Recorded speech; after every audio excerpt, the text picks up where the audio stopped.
Gereja tidak lagi mengutuk, melainkan lebih pada menabur kasih dan menyerahkan semuanya kepada penghakiman Allah. Halo, Pak Cibini, para saudara-saudari, selamat ada di channel KTKC. Saya Saudara Rocky Pasaribu, seorang kapusin, dan kita berada dalam obrolan santai seputar iman Katolik. Sampai sekarang adalah perdebatan tak berujung mengenai apakah seorang yang bunuh diri layak didoakan dan dimakamkan secara Katolik. Bisa dimaklumi, pengetahuan kita tentang ini belum banyak ya, termasuk saya pun baru tahu sedikit tentang itu. Itu pun karena saya cari sumber yang ada. Jadi adalah sebagai penerang sedikit, dan yang sedikit itu ku-share, ku-bagikan kepada para saudara-saudari. Jadi saling melengkapilah kita dalam kekurangan ini. Tidak hanya di kalangan umat beriman awam, di kalangan kami juga para religius, topik ini seakan-akan tidak ujung. Yang satu mengatakan bisa didoakan karena gereja Katolik telah mengubah konsep tentang itu. Kubu yang lain mengatakan tetap tidak boleh karena bunuh diri merupakan dosa berat, dan adalah banyaklah argumen-argumen lain yang mereka katakan. Tapi yang jelas para saudara-saudari, terlepas dari pengaruh iman gereja Katolik, sudah layak dan sepantasnya kita memperlakukan orang yang meninggal dengan penuh hormat. Dia adalah manusia, maka yang berbicara di sini adalah kemanusiaan kita. Oke, taruhlah misalnya salah satu keluarga Anda yang mengalami demikian. Apakah karena dulu gereja pernah melarang itu lantas kita tidak doakan, kita tidak makamkan secara layak? Tidak mungkin kan? Bagaimanapun dia adalah manusia, dan kita mesti memperlakukan dia penuh hormat seperti yang saya katakan tadi. Kembali ke topik, sungguhkah sampai sekarang gereja masih mempertahankan pandangannya mengenai orang yang meninggal dalam arti penguburan, doa secara liturgis? Ternyata jawabannya. Tapi sebelum kita mendalami jawaban tidak ini,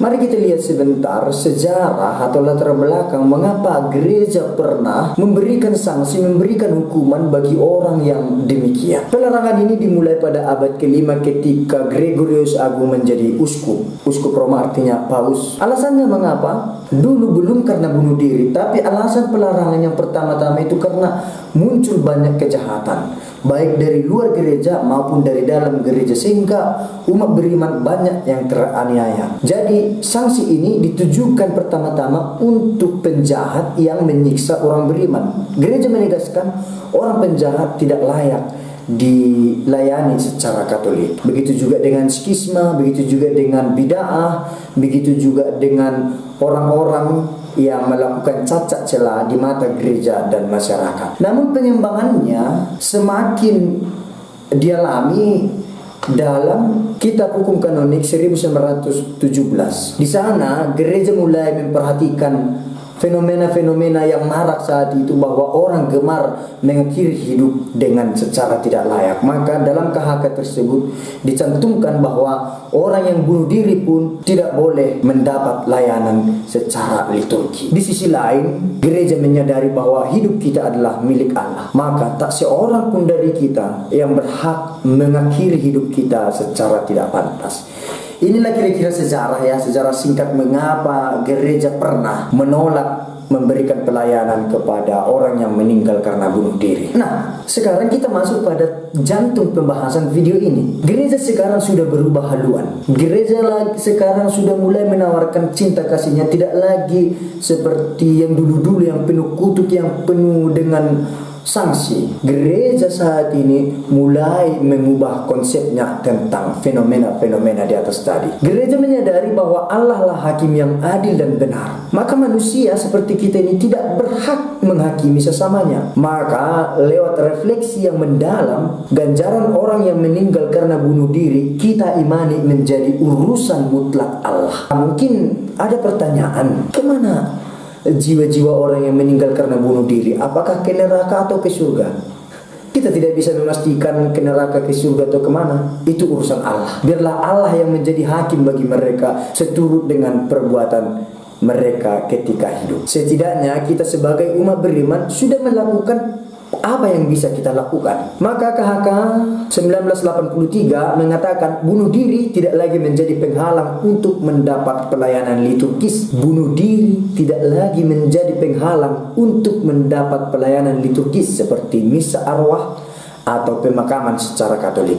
Bisa dilihat dalam kanon 1185. Tapi larangan mendapat pelayanan liturgis masih diterapkan dalam konteks orang yang murtad dari imannya, dari iman Katolik, bid'ah atau skisma yang memisahkan diri dari gereja secara permanen. Namun para saudara-saudari, hari ini perlu kita cantumkan dengan baik bahwa kemurahan hati gereja ini tidak mengandaikan ketegasannya mulai luntur. Gereja tetap bersikeras, gereja tetap tegas untuk melarang orang bunuh diri. Hanya konsepnya saja yang berubah. Setidaknya ada beberapa alasan tambahan mengapa gereja kini sudah berubah haluan. Argumen lain, gereja mulai mempertimbangkan alasan orang bunuh diri, termasuk karena gangguan psikis. Gereja tidak boleh menerapkan hukuman bagi mereka yang tidak bisa menggunakan akal budi secara sempurna dan selayaknya. Di sisi lain, kita harus menyadari bahwa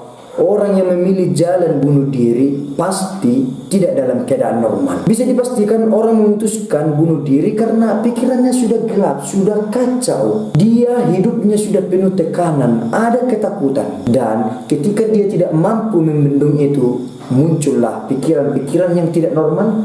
Dan di sana dia memutuskan untuk melakukan bunuh diri. Maka dalam hal ini gereja memberi pengampunan seperti yang tertera dalam Katekismus Gereja Katolik nomor 2282. Gereja berdoa bagi mereka yang bunuh diri dengan memegang teguh keyakinan bahwa Kristus adalah hakim kehidupan yang benar dan adil. Hanya Tuhan yang tahu seberapa besar tanggung jawab seseorang atas tindakannya. Maka kita sebagai umat beriman yang percaya kepada Allah, kita serahkan semuanya kepada Allah. Sedangkan kita mempersembahkan misa kudus supaya Allah mencurahkan belas kasihan dan tidak membalas kesalahan manusia, sekaligus juga sebagai bentuk penghargaan, penghormatan bagi keluarga. Jadi jelas para saudara-saudari, gereja sudah merubah konsepnya tentang sanksi kepada orang yang bunuh diri. Gereja tidak lagi mengutuk, melainkan lebih pada menabur kasih dan menyerahkan semuanya kepada penghakiman Allah. Kiranya video yang sedikit ini menambah wawasan kita semua. Burung irian, burung cendrawasih. Cukup sekian. Terima kasih. Pace bene.